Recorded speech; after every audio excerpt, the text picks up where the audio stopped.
Saya mengatakan bahwa kenapa saya tertarik mengikuti ini kan integritas nasional ya. Integritas nasional? Yes dong. Sip. Ya kan, ini integritas nasional which is kita malu dong sekelasnya Nepal ya kan. Nepal kan 34. Nepal kan indeks persepsi korupsinya 34, kita 37, beda 3 aja. Jadi kalau Anda mundur 3 langkah, actually you are Nepal. Tinggal sebentar lagi kamu dinepalkan aja sama rakyat tuh. Luar biasa. Iya, saya ke Mas Sugeng. Mas Sugeng, ini gimana? Logikanya kan sederhana. Kalau satu, katakanlah dikatakan Mas Roy itu palsu, 99,9% palsu, 13 lainnya yang dikatakan identik oleh Lab 4 Polri, ya harusnya juga palsu juga dong. Logikanya kan seperti itu. Saya tidak tahu, bukan ahli soal menilai ijazah palsu ya. Tepuk tangan, jujur ini. Nggak, ini tapi soal pendekatan kewenangan. Sekarang pakai teori kewenangan dong ya. Jadi dalam proses penyidikan tentu penyidik yang diberi kewenangan untuk menyidik perkara yang dilaporkan ya. Apa nih perkaranya? Nah kemudian perkara yang dilaporkan itu memerlukan satu proses pembuktian. Nah maka penyidik berhak untuk meminta satu keterangan ahli ataupun hasil pemeriksaan ahli di laboratorium dengan pembanding. Bukan soal pembanding. Nah, ini bicara soal pembanding yang logika sederhana. Kemudian kepada Lab 4. Nah Lab 4 ini yang diberikan kewenangan menurut undang-undang untuk bisa menentukan memeriksa hasil pemeriksaan satu dokumen. Jadi apa yang disampaikan oleh Lab 4 itu sementara ini harus diterima, dianggap benar sampai bisa pihak yang mengcounter membuktikan sebaliknya di mana tuh nanti ya. Menarik nih. Ya di proses pengadilan. Kalau ini semua berdebat seperti ini kan sebagai satu edukasi ya. Edukasi memenuhi ruang publik. Tapi ada yang disebut dengan kewenangan lembaga. Pengadilan jalan sendiri nanti, kita justru mengawal. Jangan kemudian kita membebek pada pengadilan. Oh iya, betul. Pengadilan justru harus dikawal. Tetapi setuju, Pak memang Ketua teori Pradia. kewenangan itu harus dihormati gitu loh ya. Betul kan? Kalau Lab 4 punya kewenangan, kita harus akui ya. Saya tanya kepada mantan penegak hukum, Bung Saud Sitomorang, pimpinan KPK 2015-2019, meskipun tentu nggak bicara soal ijazah waktu saya nggak tahu waktu di KPK sempat bicara soal ijazah nggak ya. Tapi saya ingin tahu nih, ini soal hal yang menurut saya dasar, basic gitu ya. Kalau satu dianggap palsu, 13 pembanding yang dikatakan identik, logikanya palsu semua dong, kan itu. Oke, boleh. Ya sebenarnya cerita ini dimulai dari tahun 90 ya waktu. Tapi boleh nggak saya tanya dulu, Anda pertama kali muncul di kasus dugaan ijazah palsu Pak Jokowi ya, yang kemudian dilaporkan, dan Anda pertama kali hadir di sini. Oh ya di sini pertama kali, tapi di tempat lain ada beberapa yang saya mengatakan bahwa kenapa saya tertarik mengikuti ini kan integritas nasional ya. Integritas nasional? Yes dong. Sip. Ya kan, ini integritas nasional which is kita malu dong sekelasnya Nepal ya kan. Nepal kan 34. Nepal kan indeks persepsi korupsinya 34, kita 37, beda 3 aja. Jadi kalau Anda mundur 3 langkah, actually you are Nepal. Tinggal sebentar lagi kamu dinepalkan aja sama rakyat tuh. Jadi maksud saya gini, ketika kemudian saya di KPK itu ada program yang kita sebut sebagai Festival Integritas Kampus. Saya masuk ke kampus tuh. Kampus seluruh Jawa udah kita masuk. Kita di sana bicara integritas kampus. Kami minta mahasiswa mengakui apa dosa-dosa dia. Itu ada justru jumlah dosa-dosa itu. Nipu orang tua, kopi-kopi program, terus kemudian titip absen segala macam muncul lah. Jadi ketika kemudian ini muncul, saya membayangkan yang memiliki ijazah ini sekolahnya gimana dulu gitu. Iya kan? Kalau kita kan, Aiman coba deh. Kamu kuliah angkatan berapa? 96. 96, kamu sebutkan 10 orang angkatan 61 kelas, kamu ingat kan? Ingat, masih ada grup. Yang punya ini ingat nggak? Coba masih tanya. ada grup WhatsApp-nya. Ya kan kita ingat tuh, teman kita seangkatan tuh refleks. Wiswan Siswandi, Usep Hidayat segala macam, hafal semua. Ya kan? Namanya ingatan hipokampus. Jadi ingatan di dalam otak tengah yang namanya hipokampus. Jadi kalau kita benar-benar kuliah asli, pasti ingat tuh. Iya, dan ingatan itu seperti fotografi. Bahkan bayangannya si Usep Hidayat tadi itu tahu modelnya jalannya gimana, makan sate di mana, jadi pernah nyontek enggak gitu. Karena teman saya pernah mau nyontek sekali waktu, mau ngambil contekan yang keluar punya duit 100. Nah, itu. Ini contoh ingatan hipokampus ya. Hal-hal lucu ingatlah gitu ya. ya. Karena Kebersamaan bercerita itu menceritakan sebuah frame. Oke. Apa yang Anda mau Foto. sampaikan di sini maksudnya? Ya, jadi kembali lagi Pasti Pak Jokowi nggak ingat gitu. ya nanti tanya, nah mungkin dia sekarang udah coba ngapal-ngapal, maksudnya makanya apa? kemarin kan pakai tag name segala tuh, pakai tag name segala. Nah itu soal lain ya. Tapi kalau kita bicara case ini sebenarnya saya katakan ini dimulai dari tahun 90 ketika kemudian digital ini meningkat, PBB sudah mengingatkan apa yang disebutnya digital divided. Nah apa yang terjadi hari ini itu adalah, Iman kamu dengerin aku lagi ngomong nih. Dengar. Kamu ngeliatin orang lain soalnya. Iya. Silakan, Aku Pak. lagi bicara digital divided. Apa yang terjadi hari ini digital divided. Digital divided itu dimulai dari akses terhadap digital, literasi terhadap digital, peralatan digital, kemampuan orang menggunakan digital untuk kemudian itu menciptakan apa yang disebut sebagai katakanlah menciptakan hukum yang pasti, hukum yang adil, hukum yang bermanfaat gitu ya. Richmond dengan 7 kemampuan dia yang di buku yang dia sebutkan itu saya baca satu-satu ada beberapa ya 9 model yang dia gunakan itu sebenarnya digital divided dengankan umpamanya digantikan orang-orang yang lain. Jadi ada perbedaan. Digital divided itu ujung-ujungnya itu memang nanti itu perilaku korup memang. Nah makanya sebenarnya waktu itu ketika itu PBB menyarankan semua rakyat Indonesia ini semua dunia ini paham digital supaya nggak orang-orang digital ini jadi pembohong gitu. Atau orang-orang yang tidak mengerti digital jadi merasa lebih paham dari yang digital gitu. Jadi digital divided ini ancaman. Nah sekarang kan kita sudah mulai berupaya untuk mempersempit gapnya itu loh. Nah tapi ketika kemudian gap itu menjadi sempit, semua orang paham, memang semua orang nggak akan bisa nyambung. Kan kemarin ada bicara digital analog dengan digital. Analog tidak bisa diperiksa dengan digital, itu literasi digitalnya sangat rendah. Nah kenapa literasi digital sangat rendah? Untuk negara-negara yang indeks persepsi korupsinya 37 kayak negaramu ini Aiman. Memang negara bangsat juga lah. Iya negara saya juga.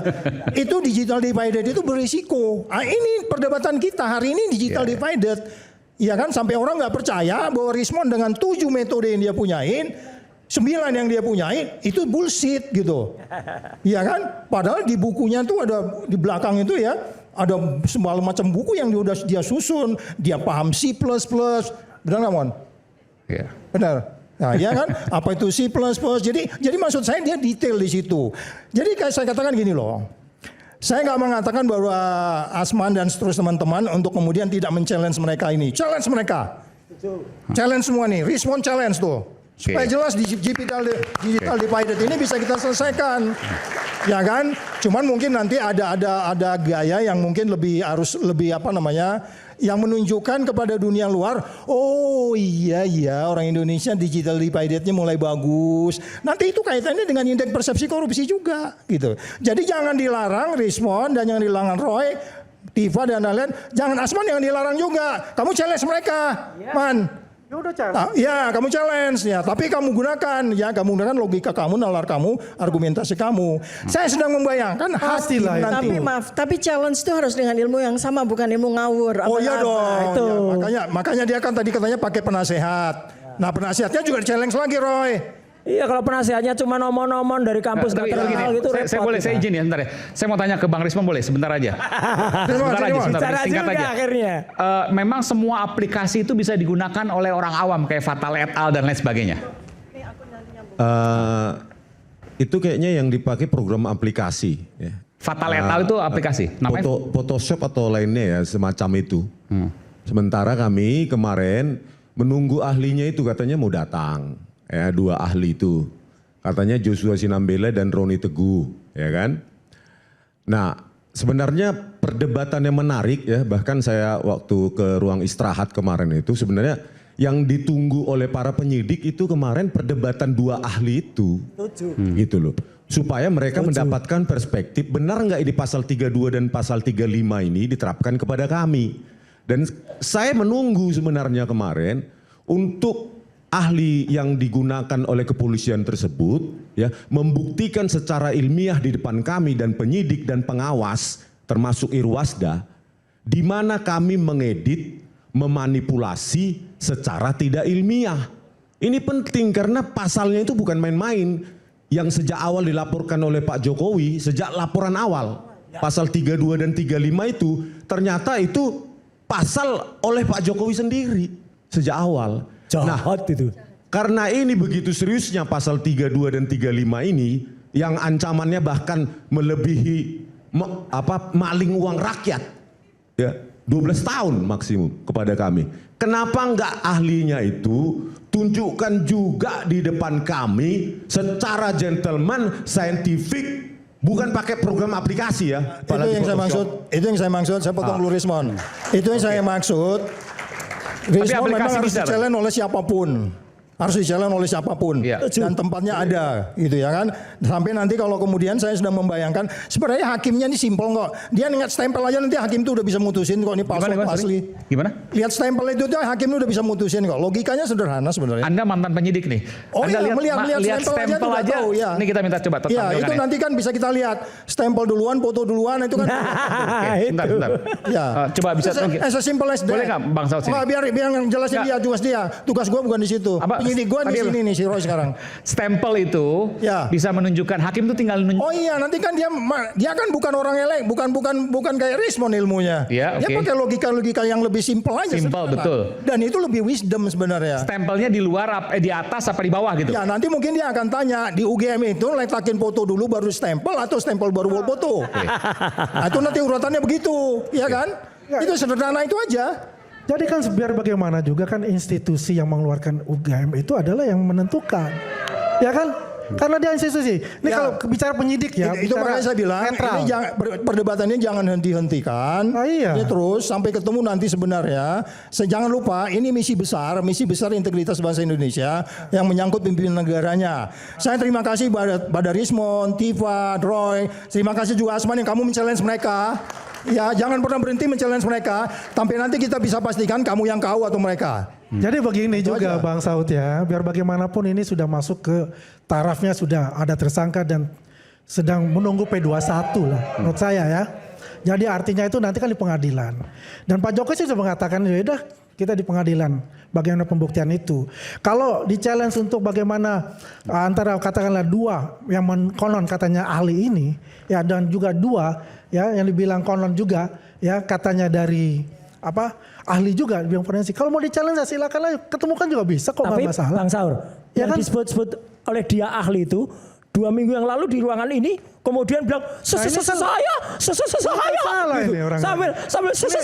ODGJ ini namanya. Aduh, saya lagi ngomong dipotong lagi. Iya, ODGJ. Orang dekat Gibran Jokowi itu. Oh, ini orang dengki Gibran Jokowi.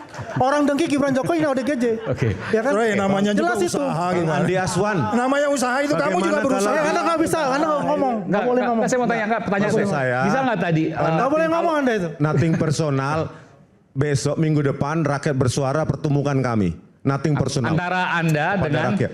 Joshua Sinambela. Ya semua ahli dari situ kami. Boleh aja. Kalau bisa berkenan oleh teman-teman ya. Roni San dan sama Pak Joshua dan itu berkenan oleh. Bahasa Jepang lagi dong. Ya silakan aja. Bahasa Jepang lagi. Ya. Roni San jawabannya. Wah, ini selalu menghina saya ya. Besok tunggu tanggal mainnya. Ada kejutan. Besok. Ya, besok ada pagi. kejutan besok pagi. Jadi begini aja. Ya. Maksudnya apa kejutannya nih? Ada dong. Spill dikit dong. Spill dikit dong. Laporan. Pasal 32, 35 pembohongan publik ya terkait scan ijazah asli Joko Widodo karena kemarin ya kami tanyakan langsung kepada pengacara Pak Jokowi, nggak ada itu scan ijazah asli itu. Pengacaranya Pak Jokowi kami tanya pada saat face to face itu. Kami tanyakan dan kepada penyidik juga pada saat istirahat, nggak ada itu. Nggak ada file scan ijazah asli itu di tangan orang lain. Karena ijazah analog itu disita oleh Polda Metro Jaya. Gitu. Oke, nanti kita bicara soal itu yang lain. Tapi saya ingin tanya, tadi pertanyaan saya belum jawab. Bisakah kemudian setiap orang atau orang awam menggunakan aplikasi untuk kemudian mengecek tadi cap, ada garis dan seterusnya? Pertanyaan sederhana. Ini kan seperti apa ya? Bisa atau enggak itu, Bang Rismon? Ya nggak bisa lah Bang. Ilmu bisa, itu bahwa ini kan proses matematika, digital image processing ini ya fondasinya adalah aljabar linier, matematika teknik, kalkulus, advance matematik, non-linear matematik. Memang hanya menggunakan seperti itu Photoshop. Rismon, maksudnya Aiman, itu kan ada stempel itu jadi lintasannya jadi merah, itu kan tinggal ngegeser-geser hiunya aja. Pakai kan? aplikasi. Iya. Itu maksudnya beliau apa bisa digunakan orang lain atau Iya, tidak? Aplikasi. Paham sih. Gitu Ya, maksudnya. Maksudnya begini, Ya. digital image processing itu foundationnya itu matematik kompleks. Oke. Nggak sembarang pakai aplikasi orang tanpa tahu. Sorry ya, ini open source, siapapun bisa pakai, open source. Inilah saya katakan kan, user dengan developer itu kan jauh banget ya. Lah, Anda kan mengatakan bahwa itu dengan matematika, ini kan aplikasi open source, semua bisa pakai itu, bisa mengecek. Buktinya saya bukan katakanlah ahli dari telematika lah, digital forensik, tapi saya bisa bersama teman-teman. Karena apa? Open source. Bisa, Tinggal kita tapi masuk aplikasinya saja. Begini. Dan itu jelas tidak gitu loh. dipercaya. Begini, Bang Tidak Andi. ada berkelat Allah. Begini, Itu Bang Andi permainan Aswan. seperti itu untuk membuat pengelabuan kepada publik. Bang Andi Aswan yang terhormat, saya menyetir mobil bukan berarti saya tahu mekanik. Nah itu. Itu Bang. Jadi ya kita yang puluhan tahun pun menyetir mobil nggak tahu apa-apa tentang mesin mobil. Tetapi seseorang yang ahli di bidang mesin mobil itu ya tahu mendengarkan suara mobil pun dia sudah paham.